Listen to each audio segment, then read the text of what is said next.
Aloha and welcome to Maunalua, Past, Present, Future. My name is Mardi LaPrade and today's episode focuses on wetland enhancement at Keawāwa Wetland, located in Maunalua just off Hawaii Kai Drive. Keawāwa Wetland sits on a 5-acre parcel, which is also home to Hawea Heiau Complex. Though the community started stewarding the wetland as early as 2011, this cultural and natural preserve was finally protected through acquisition in 2014 by Livable Hawaii Kai Hui, with assistance from the Trust for Public Land, the City and County of Honolulu's Clean Water and Natural Land Fund, and the state's Legacy Lands Fund. Our guest today is Luka Zavas, INA steward and educator at Keawāwa Wetland. Luka has been busy at Keawāwa Wetland since 2019 and has a leading role in what we call wetland enhancement. Luka, what does Keawāwa Wetland have that makes it a unique, special, and important place? Well, when you imagine a wetland, you kind of like look out and you think to see you're out in like the middle of nowhere, almost in like a forest or field or somewhere out, but Keawāwa is almost smack dab in the middle of an urbanized area. There's houses right across the street, we have an apartment building and a recreational like club right next door. So that's just a unique spot, and it's just watching all the relationships of the community coming together to protect this place. And of course, the awesome little birds, the Alae'ula, which we have a picture of, so you can see a better photo. This one is a juvenile. This is a juvenile. Yes, but you Here's see the adult. Alae'ula, they are very recognizable by that prominent red shield on their forehead with the little white tufts along their wings and on their rump.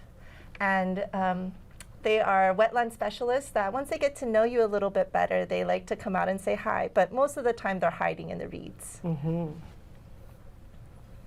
Luka, earlier efforts at Keawāwa Wetland were focused on restoration. Now we use the term wetland enhancement. How would you explain the difference or the focus of each?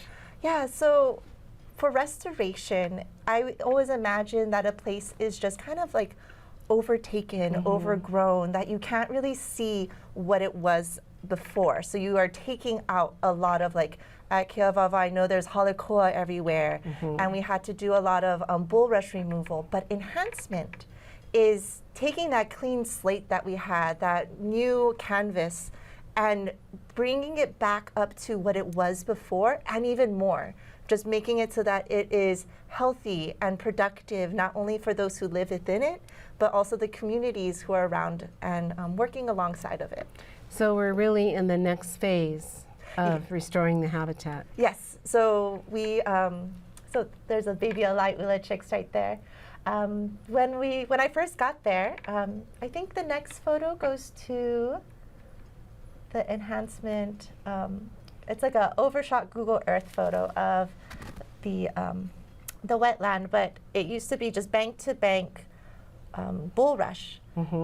And you can see that the little teal blue spot is where we cleared out to make ōlo'i, and then now we have actual gardens coming up. So we're not removing a lot of invasive species anymore, although you know they are there. But we are able to open up waterways and actually like build out new homes to invite more birds to come over and hang out with us and live in Keawāwa and call it their home. Very nice.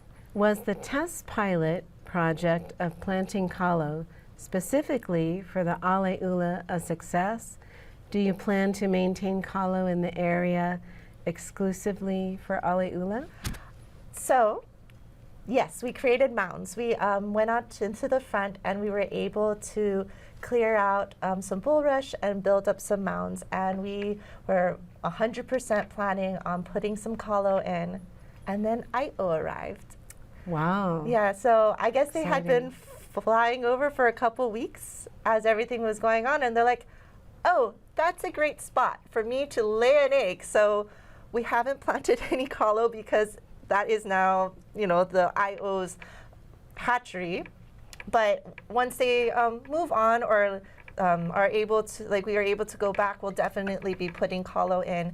And not in the more lo'i farming sense, but just reintroducing this plant friend back to these birds, because before there was kalo, this was an active space where Hawaiians were like living and being a part of. It wasn't separate from. So we want to reintroduce our plant people to our birds. So the history of Keawāwa Wetland goes on back before the development of the area. Yes. There was human habitation because there was a source of water, Yes. fresh water. Freshwater. We are freshwater spring, and that is really a bioculture indicator of the Alae. So the Alae really only like fresh water. They'll tolerate some salt, but not too much. So there was a ōlelo no iao, ikani no kalai ikawai, which means that if you can hear the sounds of the Alae, you know that there is fresh water. So if you have a space where you have the Alae'ula calling a lot, you know that there is water that you can drink. And with the water, we're able to have people live there too. Well, it's got a rich history. Yes. Wow. Goes back way, way back. What has the land revealed or taught you? So the land really has taught me how to kind of live with seasons. Like there is a dry season where all the water just seems to just like recede and be sucked back into the pond, and you're like, oh no, is the things going to die? But you know, the roots go deep.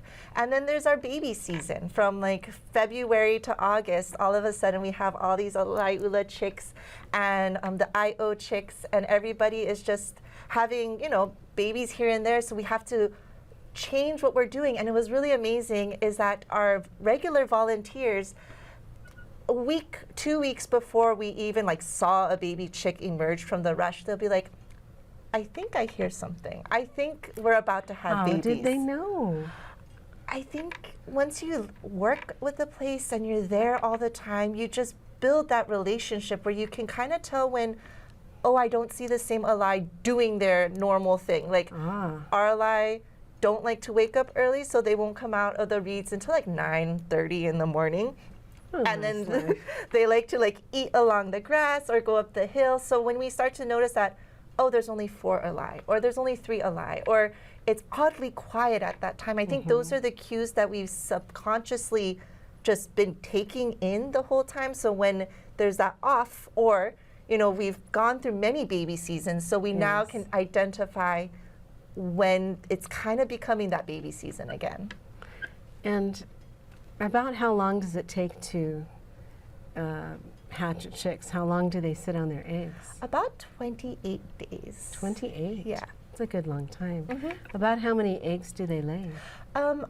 I've heard 6, but I think our clutches have been around 5. It was really cool. One time I was just doing some monitoring, and I was just like walking through the bulrush, and like I turned the corner and there was a nest of eggs, and I was like, oh, hello, and all these baby chicks are looking up at me, and as soon as they saw me, they like tried to like dive out of the nest. I was like, I'm so sorry, and I backed out of there. But yeah, and you know, it's fun to see afterwards. Then they all stay there, what I've noticed, until all of them hatch, and then the mom starts bringing them out to come and eat on the grass. Is it like one egg hatches a day, pretty much?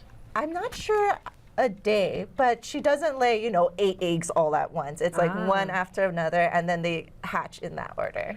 Interesting. So she takes care of them together. Yes, and it's not just she. Usually dad's hanging around too. They take turns on the nest. Wonderful. And then we've also noticed that if the same family is in a spot for a long time, brothers and sisters will also take care of the babies and Just feed like them. an ohana. Yes, exactly. What a nice model.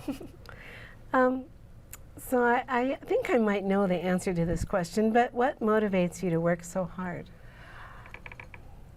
It's really coming down to like making sure that there's a space for these awesome birds, that they came here way before people did. Like they've been living in and amongst the different plants and different geologies, and then humans came, and unfortunately with just a change in ideology, sorry, that's a big word, of like how to live amongst, we kind of like prioritized human development, which, you know, Hawaii Kai went through or Maunalua went through a huge change. The Alae once were able to like just kind of scavenge and live in this large fish pond that became a tiny little 5-acre wetland. And so what it like inspires me is that they can still survive, that as long as we put in that effort to create spaces amongst our homes, our buildings, our human infrastructure, we can have places for these birds to continue living and continuing to have that story with people. The Alae, unlike some birds that are very sensitive to human habitation, the Alae are very adaptable, and I've seen them in the middle of Tokyo in Japan. Oh my goodness. They make nests in the middle of golf courses. Like, as long as there's a little bit of fresh water and something for them to hide in, they can live in amongst us. And if we go through the New Pepa or the Hawaiian newspapers, their voice was used to describe places like Waialae or Kahuku, and we know that those places were also heavily lived, that there was large lo'is and human habitation, so they can live amongst us and with us and thrive as long as we create places like Keawāwa where they can call home. And our Alae'ula are a special subspecies, unlike any other in the world, correct? Yes, they are different. Dr. Charles Van Rees, who is our biologist? I think he's our ecologist. But he did a lot of studies on the Alae'ula, and he recently published, I believe, that our birds are a little bit more stocky. They like to fight, so they're a little bit genetically a little different. A little different, yes. So they look kind of similar to their counterparts on the continental U.S., but they are a little bit bigger, just because, you know, an island only has so many places that they can live, so they duke it out a little bit more. And they do move from place to place around Oahu. Yes. What other island do they live on? They live on Kauai right now, but they were once found all from Hawaii Island all the way to Kauai. So are there numbers, do we need to worry about their population? So they're not out of the woods yet. In the 1950s, they were down to about 50-ish, but that's just because there was like this inundation of, you know, removing wetlands, or even like rice paddies, kalo paddies. They were all being like overtaken to be used as places to put people. But there's this revival going on of, you know, reverting back and restoring these spaces for kalo or for wetlands, and the birds are actually responding back too. Their numbers are increasing. They are doing pretty well on Kauai. We're doing predator control. We definitely have to do predator control. So that's a challenge for them. Habitat loss and predators. And predators, yes. What are their predators? Their predators are crabs, bullfrogs. There are the cattle egrets. There are feral cats, mongooses, at one time dogs, but you know, we now have really good leash laws and everything, so dogs aren't just running around everywhere. There's also native predators such as the pueo or the auku'u, which just because they're like, you know, but that was only 2 versus now they have like 5 to 6 different predators. Yes. So what we are doing is that we have, you know, fencing to keep out, or doing predator control. Rats too, that predate on them. But as long as we put predator control, keep the invasive weeds out, and like make sure their water is good, they have rebounded and are doing great. Like we're even talking about reintroducing them hopefully into some of the other islands. Oh, that's exciting. What were some challenges you faced as a Aina volunteer, Aina educator? Challenges that I faced, I would say that right now, so the Alae at Keawāwa all used to have these like really cool little tags on them. And we have like 3 left that have their tags, and it's a way that we can identify each of them. And unfortunately, the babies and the next generation don't have them, so it's a little hard for us to be able to like keep track of them. And then we're not entirely always sure if the Alae that we are seeing are juveniles growing up, or if it is another Alae coming in from a neighboring wetland. So just trying to like connect with those, because when I was in grad school, there's like, you need to have an active research to be able to put bans on them because they're an endangered species. In addition to that, because we've been doing such a great job at protecting Keawāwa and enhancing it, it has drawn some attention. And so every once in a while we see people sneaking in, like it's gated. You know, we have locks and things, but they find holes in the fence or whatever, and we had to like call out some people for walking their dogs because they're like, oh, this is a good place for like a dog park. And we're like, no, this is not a good place for a dog park. So just like trying to really communicate with the community, like we want you there, we want you to have, you know, be here, but, you know, be respectful that this is the home of the Alae. This is also an important cultural site. Hawea is there. And, you know, there's, as we do more enhancement and move things around, just to like, we don't know what we're gonna see or what we're gonna find. And so we don't ever want something to accidentally get stepped on. So we invite volunteers, and sometimes we have talk story events and other events. We invite the public, we welcome them. How often are you leading volunteers on the land? So we always invite everybody to come to our second Saturdays first. The second Saturday of every month? Of every month. What time? We're there from like 7:30, but we ask people to like arrive around 8 o'clock to do some sign-ins, waiver forms, and you know, and then at 8:30 we do our introduction. And then, you know, once you kind of get to know us and you're like, oh, you know, this is what I want to do, this is a place I want to be, then we invite people to come over for our Sunday afternoons. It's hot at Keawāwa. Oh, here we are doing some activities, just keeping the bulrush back, creating islands for the islands of the which is a water hyssop, right? Yes, water hyssop. And the bugs that the Alae'ula love to eat are hidden in there. And there is a big, wide waterway area. And so we want to create more homes for them, more islands for them to live on. So we're putting out those islands. You're working on increasing livable habitat for the Alae'ula. Yeah. Wonderful. Let's see, you also lead school groups in addition to second Saturdays and Sunday afternoons. Yes. Can you tell us more about what happens at these events? So the school groups is always just to get the kids to just start building those relationships with the land, and that, you know, you can take care of the plant people, and that all of this smaller work really helps out the Alae and the Io now, who are calling Keawāwa home.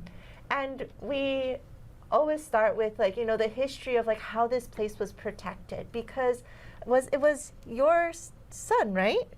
Grandson? Oh, my son did, when he was young many years ago, he helped a little. Right, and then so it's just like showing the kids that, you know, you can come and care for a place, and how can you, like, if you see a piece of land somewhere or somewhere that you want to, you know, enhance for not only native birds, but for plant people or a cultural site, that you can get your hands dirty and you can work alongside of it And as you see on the screen, we have our hale up, and that's where we kind of gather everybody to share stories, because within the different stories that you learn, like the fairy tales and things, you can learn a little bit about yourself, or in a little bit of like how you can interact with one another.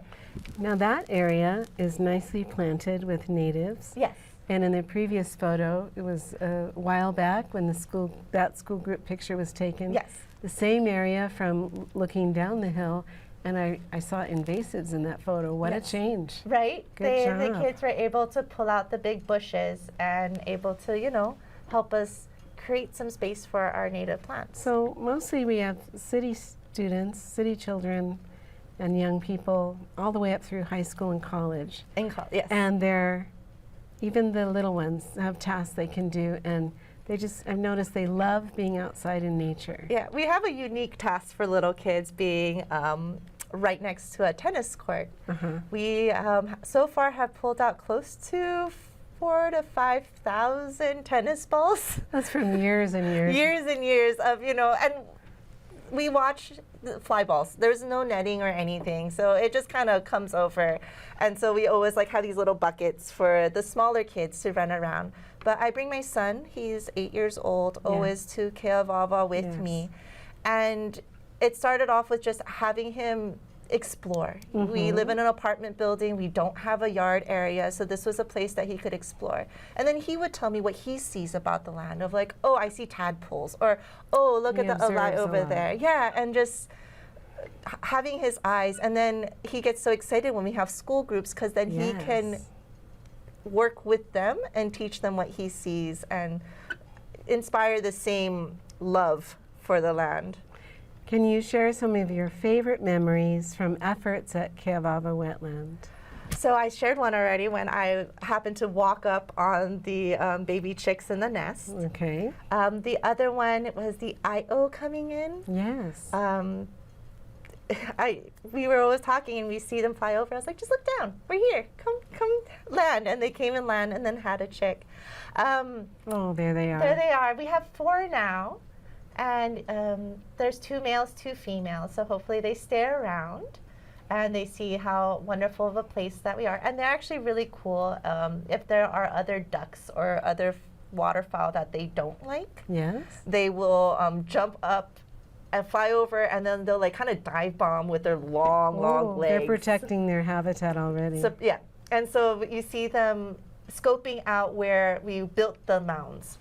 Yes. So, and then just the awesome volunteers that we end up having. We have Michiko, who I only saw on second Saturdays every once a month, and then when COVID happened, she's like, we had a self-management program that we just kind of opened up, and she signed up, and since then she has single-handedly cleared spaces that I'm just like, wow, how did you do that so quick? And then Sue and Vince, they live in an apartment building nearby, and they have made such a beautiful curb appeal of the front fence.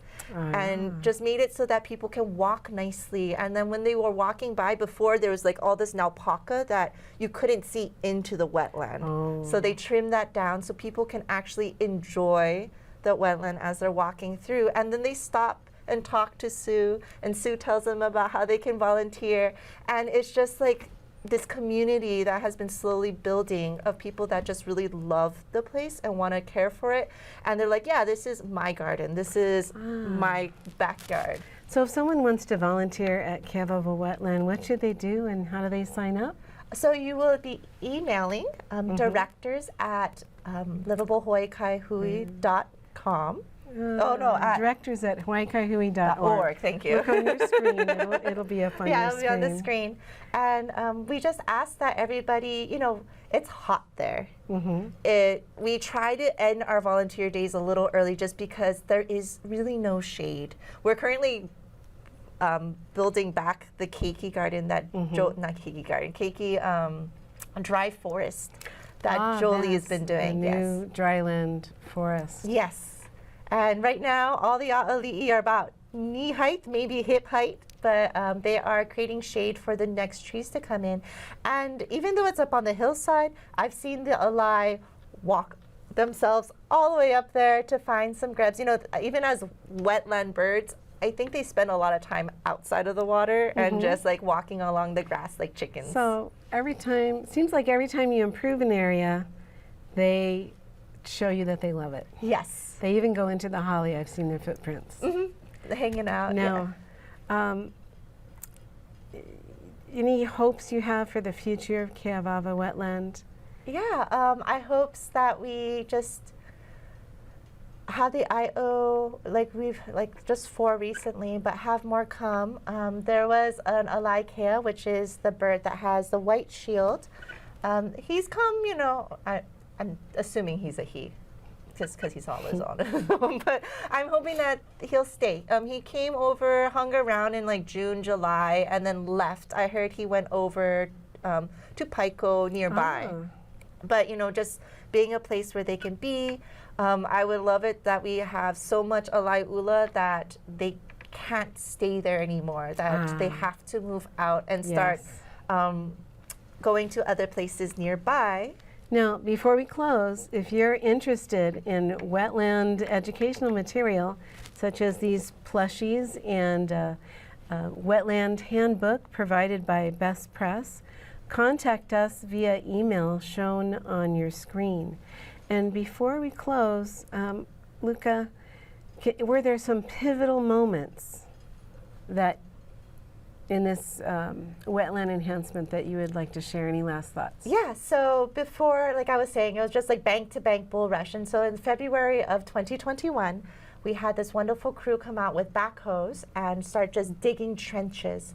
And it kind of immediately after that, we had the Alae making 2 nests. And that was like the first time that I had seen concurrent eggs being hatched. And we had like 8 chicks running around. And then that was a moment that I was just like, oh, this is going to work. And this was following the advice of Dr. Charles Van Rees, our science advisor. Yes, him and his students had gone out and they noticed that, you know, having a lot of edges, so edge between the bank and the water, the edge between the water and the islands, that really increased the number of habitats for the birds, which is why we're creating those islands now out into the open water and divvying up the bulrush. Well, we would like to invite everyone to come out and join us second Saturdays, Sunday afternoons. Email Livable Hawaii Kai Hui at the email directors at the email shown on your screen. I want to thank everyone for joining us on this episode of Maunalua, Past, Present, Future.